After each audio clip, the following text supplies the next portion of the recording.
క్రీస్తునందున ప్రియులకు ప్రేమతో వందనాలు తెలియజేస్తున్నాను. జూన్ నెల 30వ తేదీ 2024. ఈరోజు దేవుడు మనకు చేస్తున్న వాగ్దానం ఏమిటనగా కీర్తనల గ్రంథము 92వ కీర్తన 12వ చరణం. నీతిమంతులు ఖర్జూర వృక్షము వలె మొవ్వు వేయుదురు. ఆమెన్. నా ప్రియమైన సహోదరి సహోదరులారా, మొవ్వు వేయటము అంటే ఇంగ్లీష్ బైబిల్లో ఫ్లోరిష్ అని రాయబడింది. ఫ్లోరిష్ అంటే అభివృద్ధి చెందటము, వర్ధిల్లటము అని అర్థం. అంటే నీతిమంతులు ఖర్జూర వృక్షము వలె అభివృద్ధి చెందుతారు అని అర్థం. నా ప్రియమైన సహోదరి సహోదరులారా, ఖర్జూర వృక్షము యొక్క జీవిత విధానాన్ని మనం గమనిస్తే, ఖర్జూర వృక్షము ఎన్నో ప్రతికూలమైన పరిస్థితులు ఎదురైనా కూడా అది స్థిరముగా నిలబడగలదు. అలాగే ఖర్జూర వృక్షములు ఎక్కువగా ఎడారి ప్రాంతంలో మనకు కనిపిస్తాయి.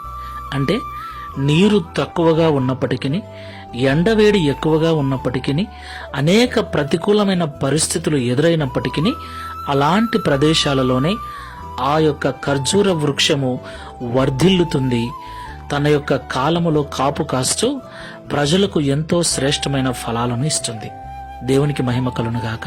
అవును ప్రియులారా, ఈ లోకంలో నీతిగా జీవించే వారికి ఎన్నో ఆపదలు, ఎన్నో ప్రతికూలమైన పరిస్థితులు ఎదురవుతాయి. ఎన్నో నిందలు, అవమానాలు కూడా ఎదుర్కోవలసి ఉంటుంది. అయితే ఎన్ని అవమానాలు, ఎన్ని నిందలు, ఎన్ని బాధలు ఎదురైనా, ఎంతటి ప్రతికూలమైన పరిస్థితుల గుండా వెళుతున్నా నీతిమంతుల యొక్క అభివృద్ధిని అవేవి కూడా అడ్డుకోలేవు.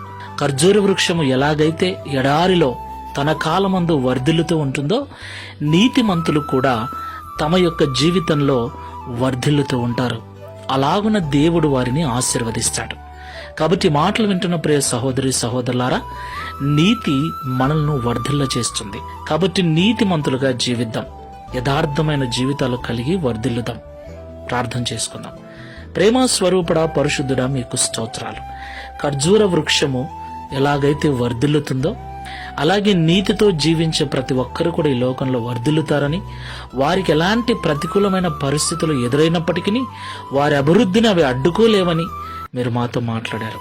ఈ ప్రార్థనలో ఏకీభవిస్తున్న బిడ్డలలో ఎవరైనా నేను నీతిగా ఉన్నానే, మంచిగా ఉన్నానే, ప్రార్థన చేసుకుంటున్నానే, ఎవరికి కీడు చేయట్లేదే, నాకే ఎందుకు ఈ బాధలు, నాకే ఎందుకు ఈ కష్టాలని కృంగిపోతూ ఉంటే, ఈ మాటల ద్వారా బలపరిచి వారి యొక్క నీతి వ్యర్థమైపోదు అని, ఒకరోజు వారు అభివృద్ధి పొందినప్పుడు ఆ స్థితిని గుర్తు చేసుకొని, ఈ మాటలు గుర్తు చేసుకొని మిమ్మల్ని స్తుతించే బిడ్డలుగా ఉండుటకు సహాయం చేయమని, తద్వారా ఈ దిన వాగ్దానమును మా అందరి జీవితంలో నెరవేర్చి మీ నామమును మహిమపరచుకునమని యేసు నామములో ప్రార్థిస్తున్నాము తండ్రి.